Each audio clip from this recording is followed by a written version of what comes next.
جی آپ دیکھ رہے ہیں بریکنگ بیریئرز. میں ہوں آپ کی ہوسٹ عالیہ. آپ سب کو اپنے پروگرام میں ویلکم کرتی ہوں. جناب آج ہم بات کریں گے، ویسے تو بہت سے ٹاپکس ہیں لیکن ہم نے سوچا ذرا بات کر لی جائے کیونکہ ایجپٹ کا ایک بہت ہی اہم وزٹ ہو رہا ہے انڈیا میں. ہم نے دیکھا کہ پریزیڈنٹ سیسی انڈیا کا وزٹ پر ہیں اور اس میں ریپبلک ڈے بھی ہے، اور پھر اسی کے ساتھ ہمیں ایک اور خبر بھی نظر آ رہی ہے جس میں نیٹ پرائس نے پھر کچھ اور بھی کہا ہے، جس میں انہوں نے کہا ہے کہ جناب یہ جو کشمیر کا ایشو ہے یہ تو دونوں کنٹریز کا، انڈیا پاکستان کا معاملہ ہے، خود ہی حل کریں. اس طرح کی بھی انہوں نے کچھ باتیں کی ہیں. تو اس کے اوپر بات کرنے کے لیے آج کچھ دنوں کے وقفے کے بعد ایک مرتبہ پھر ہمارے ساتھ شریک ہو رہے ہیں سینئر براڈ کاسٹر ہیں، سینئر پولیٹیکل اینالسٹ ہیں جناب بیرسٹر حامد باشانی. بیرسٹر صاحب thank you so much for joining my show. آپ کا شکریہ جی، تھینک یو. سر سب سے پہلے ہم بات کی لیتے ہیں کہ ایجپٹ کا ایک بہت امپورٹنٹ وزٹ ہو رہا ہے انڈیا میں، اور اس میں بہت سے اس کے اینگلز ہیں، کچھ جو اسٹیٹمنٹس ہیں وہ بھی سامنے آئیں. آپ اس کو کیسے دیکھ رہے ہیں؟ اور اگر ہم اسی تناظر میں دیکھیں کہ پاکستان جو ہے وہ جو اسلامک کنٹریز ایک وہ جو تصور ہے وہ تو اب ختم ہو گیا، اور ہم جو خیر اپنی پریشانیوں میں ہیں، لیکن ہم دیکھ رہے ہیں کہ جو اسلامک کنٹریز ہیں وہ اس طرف زیادہ جا رہی ہیں. تو وزٹ یہ جو ہے اس پہ آپ کا کیا کہنا ہے سر؟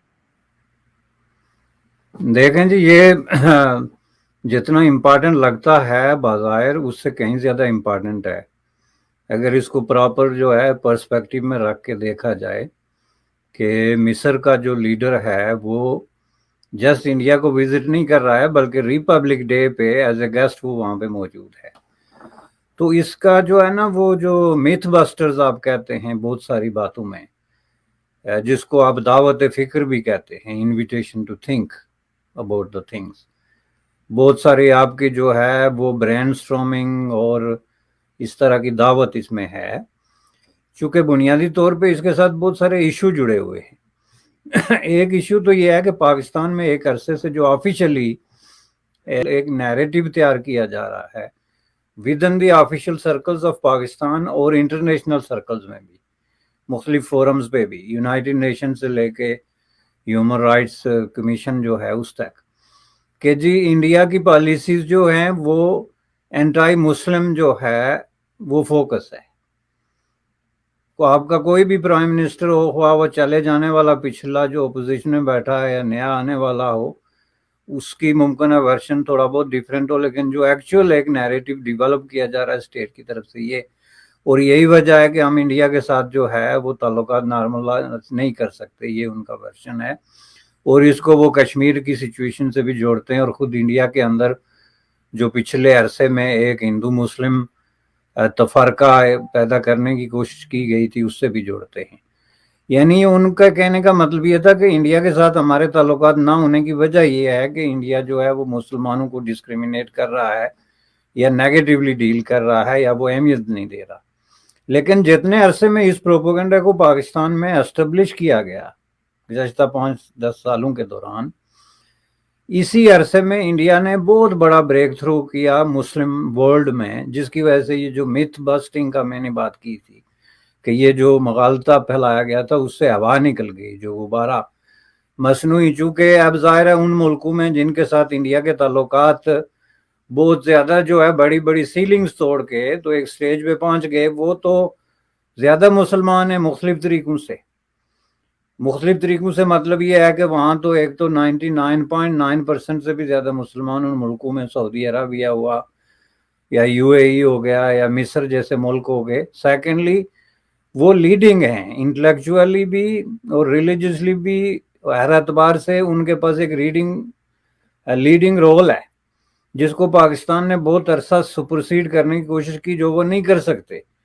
مثلا مصر کی جو اپنی ہسٹوریکل ایک انٹلیکچوئل پولیٹیکل سینٹر کے طور پہ جو رول رہا ہے اسلامک ہسٹری میں، اس کے جو یونیورسٹیز ہیں، جامعہ الازہر ہے، ان کی جو فتوی بازی اور ریلیجس گائیڈنس کے جو ہسٹوریکلی ایکسیپٹڈ جو نیریٹیوز ہیں ان کو آپ چیلنج نہیں کر سکتے. آپ پاکستان میں جامعہ بنوریا ٹاؤن یونیورسٹی کھول دیں یا اشرافیہ یونیورسٹی، جو مرضی کھول دیں، ظاہر ہے وہ اس کو کمپیٹ کر کے، تو آپ جو ریلیجس انہیریٹنس ہے ان کے پاس اس کو آپ بائی پاس نہیں کر سکتے. اسی طرح سعودی عرب میں جو مکہ ہے، مدینہ ہے، یہ چیزیں ہیں، ظاہر ہے اس کا جو ویٹ بنتا ہے نسلی اعتبار سے عربوں کا تعلق جو حضرت محمد صلی اللہ علیہ وسلم خاتم النبیین کے ساتھ بنتا ہے، آپ اس کو سپرسیڈ نہیں کر سکتے۔ تو وہ ملک اگر جو ہے وہ کیو میں لگ گئے، کیو کا مطلب ہے ایک لائن میں لگ گئے انڈیا کے ساتھ بہتر تعلقات بنانے کے لیے، اور اب بےتاب ہو گئے اور بلینز آف ڈالرز کی انویسٹمنٹ لے بھی رہے ہیں اور دے بھی رہے ہیں، تو پاکستان یہ بہانہ بنا کے تو بارڈر پہ بندوق تان کے کھڑا ہے۔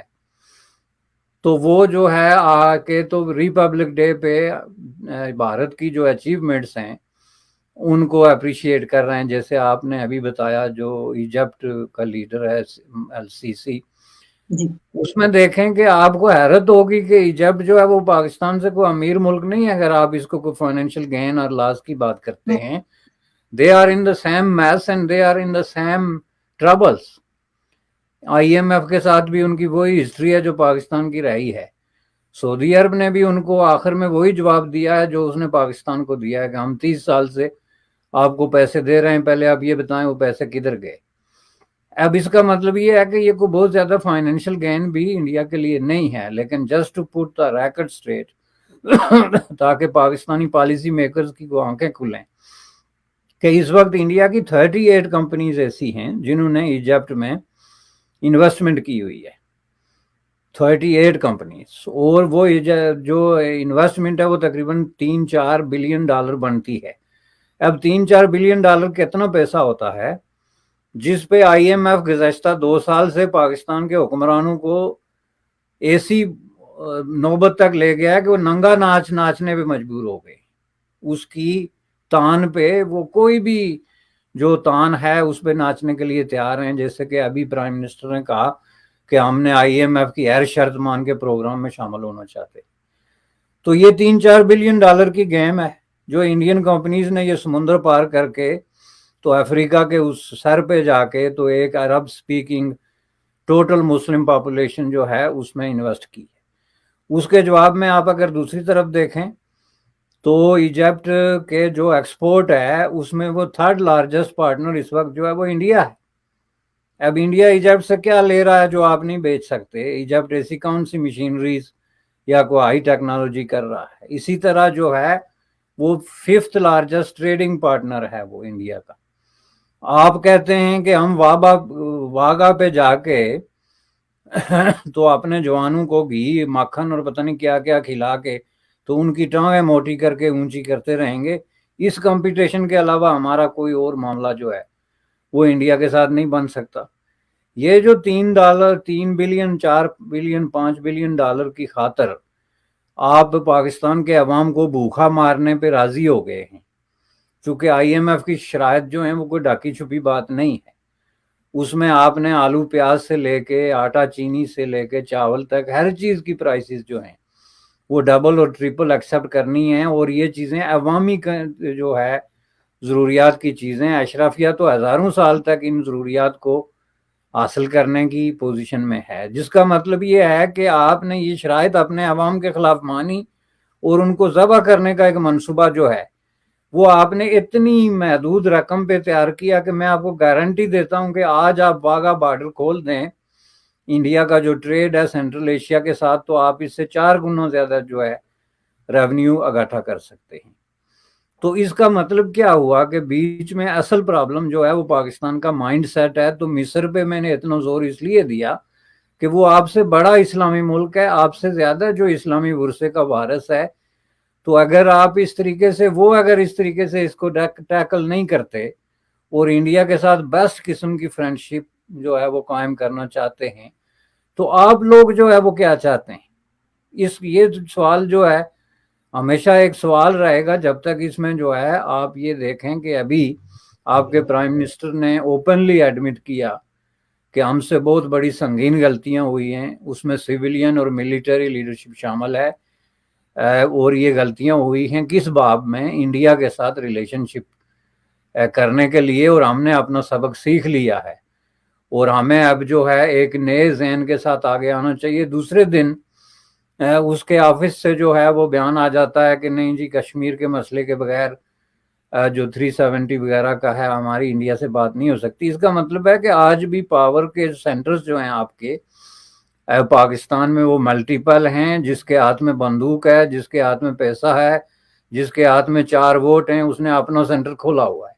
اور یہی وجہ ہے کہ جب انڈیا کہتا ہے کہ جی ہم بات کس سے کریں تو اس سوال میں ایک بہت جینون قسم کا سوال ہے یہ، چونکہ یہ کوئی اعتراض یا الزام والی بات نہیں، ہمارے سامنے یہ ہوا.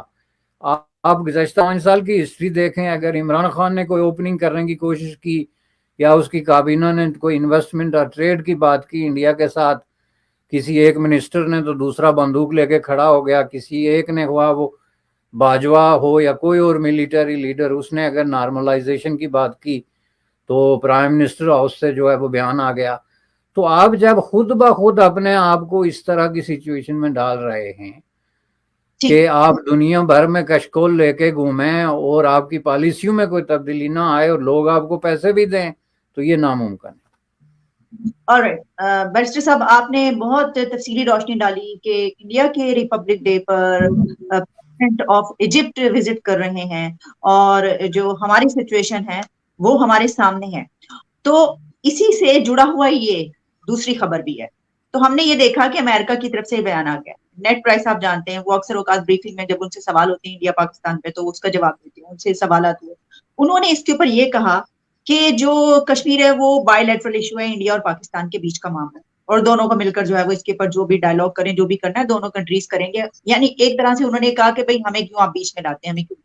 تو یہ تو کیا یہ اس کی ہی اس کو سیکنڈ کرنا نہیں ہے؟ کیونکہ آپ کو یاد ہوگا کہ کچھ عرصہ پہلے انڈیا کے پی ایم کی طرف سے یہ کہا گیا تھا کہ جو تھرڈ پارٹی ہے ہم نہیں چاہتے کہ ہمارے کسی بھی میٹر میں وہ بیچ میں آئے.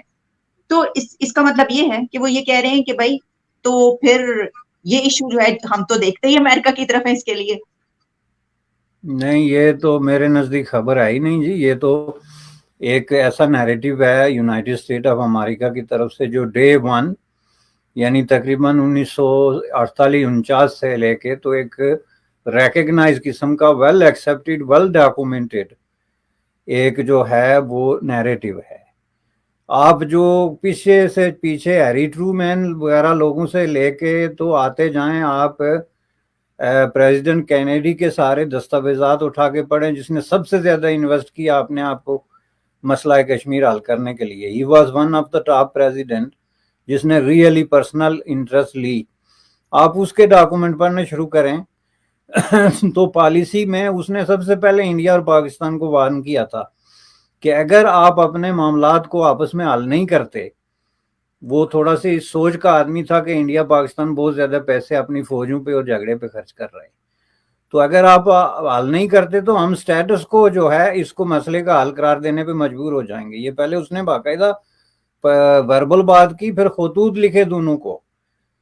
تو اس کے بعد جو ہے وہ ایک جو ہے سخت قسم کا موقف یونائٹڈ اسٹیٹ آف امریکہ نے اختیار کیا کہ آج کے بعد انڈیا اور پاکستان کا جب بھی مسئلہ کشمیر کی بات ہوگی تو ہمارا موقف یہ ہوگا، جو کہ اس کو آپ نیشنل نیریٹو کہہ سکتے ہیں کہ انڈیا اور پاکستان نیگوشیٹڈ سیٹلمنٹ کی طرف جائیں. اس سلسلے میں نہ ہم کچھ کر سکتے ہیں نہ کوئی ثالثی کر سکتا ہے. پریزیڈنٹ کینیڈی تک ہر امریکی پریزیڈنٹ یہ کہتا تھا کہ ممکن ہے برطانیہ ثالثی کر لے، چونکہ برطانیہ اس علاقے سے واقف ہے اور دونوں ملکوں کے درمیان ان کے تعلقات بھی دونوں کے ساتھ ایک جیسے ہیں کامن ویلتھ کی وجہ سے.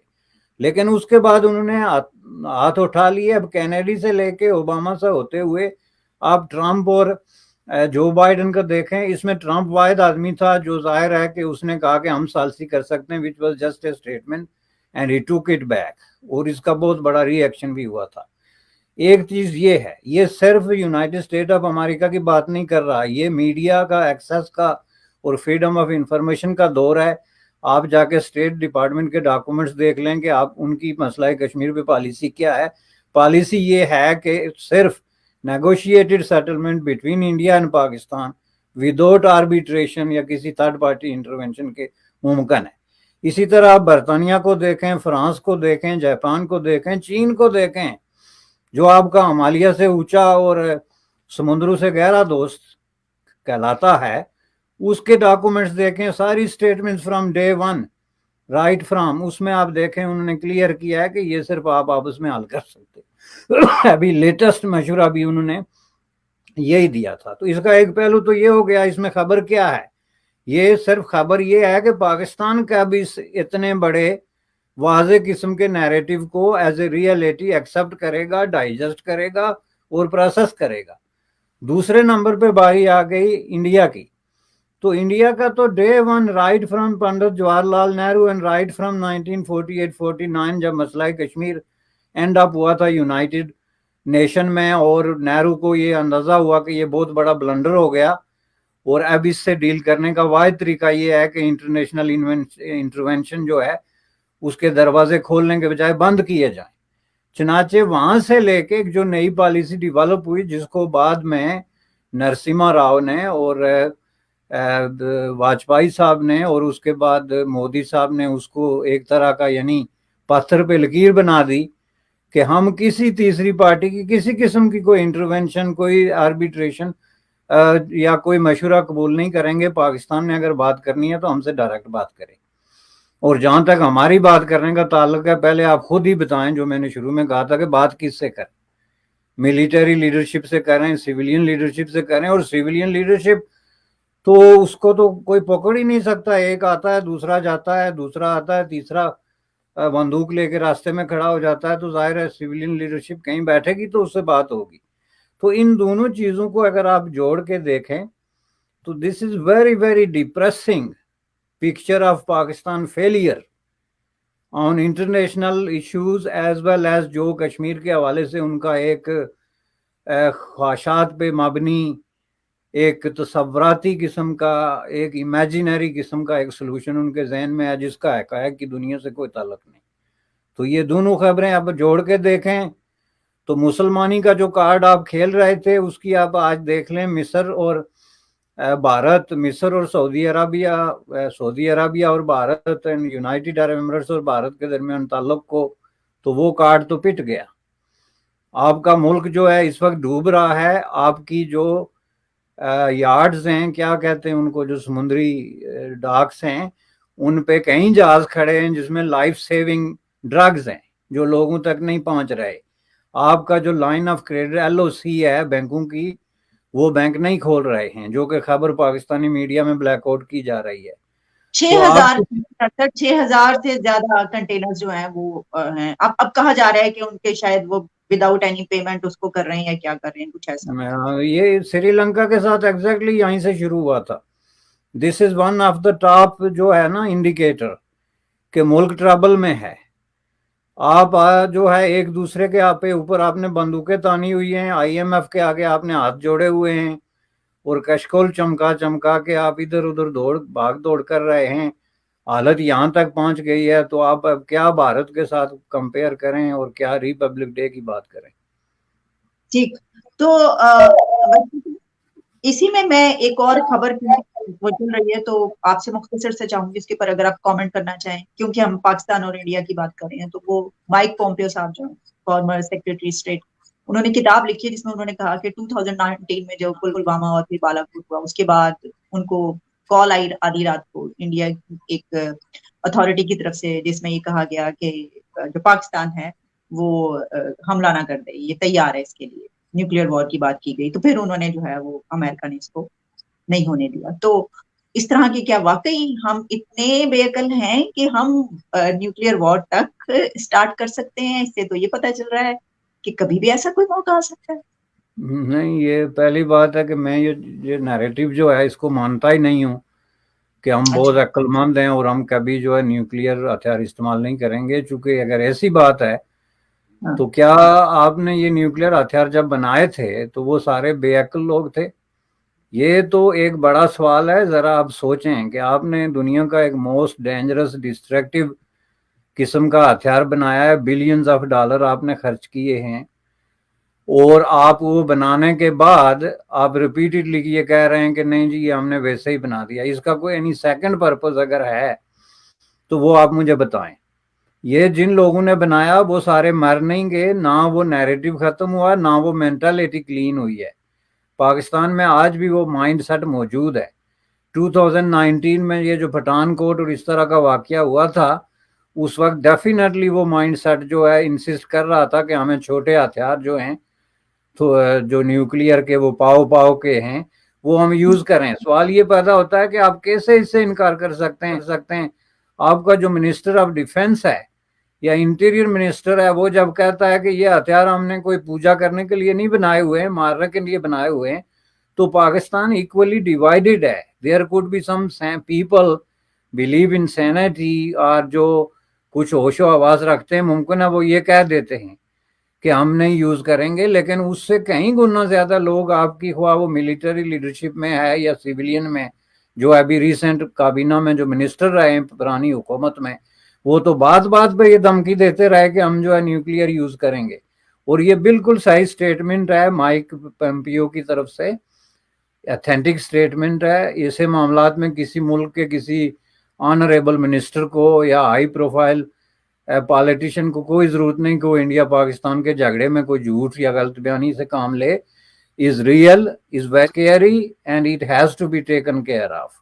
اور یہ اس چیز کی انڈیکیشن ہے کہ وہاں حالات جو ہیں وہ خراب ہیں، اور ان پہ قابو پانے کا واحد طریقہ یہ ہے کہ اس مائنڈ سیٹ کو پیچھے دھکیلا جائے جو حاکش اور وار مانگرنگ پہ اترا ہوا ہے اور جس نے پاکستان کو تباہ کر دیا اور اس کے عوام کو فاقہ کشی میں مبتلا کرنے پہ تلا ہوا ہے. آج آپ کی جو کل میٹنگ ہوئی جس میں آپ نے آئی ایم ایف کو گرین سگنل دیا، کیبنٹ کی میٹنگ، اس میں سیکریٹری آف ڈیفنس نے کلیئرلی کہہ دیا کہ ڈیفنس میں کسی طرح کی کوئی کٹوتی یا بچت کا سوال ہی پیدا نہیں ہو سکتا. تو اس سے آپ اندازہ لگا سکتے ہیں کہ جہاں پہ آپ کے سب سے زیادہ پیسے خرچ ہو رہے ہیں اس کو آپ ٹچ نہیں کر سکتے، تو پھر آپ ٹچ کس کو کر رہے ہیں؟ 10% سے کیا بنتا ہے؟ 10% تو ایک چپراسی نے اپنے آگے جو چپراسی رکھا ہے بیوروکریسی میں، اس کی تنخواہ کے لیے بھی کافی نہیں ہے. تو آپ ایک بار پھر جو ہے وہ غریب طبقے کو قربانی کا بکرا بنا رہے ہیں. بالکل. تو جناب بھاشانی صاحب، thank you so much for joining my show, اور تھینکس الاٹ فار، اور دوبارہ بھی آپ سے بات ہوگی. آپ کا شکریہ، تھینک یو.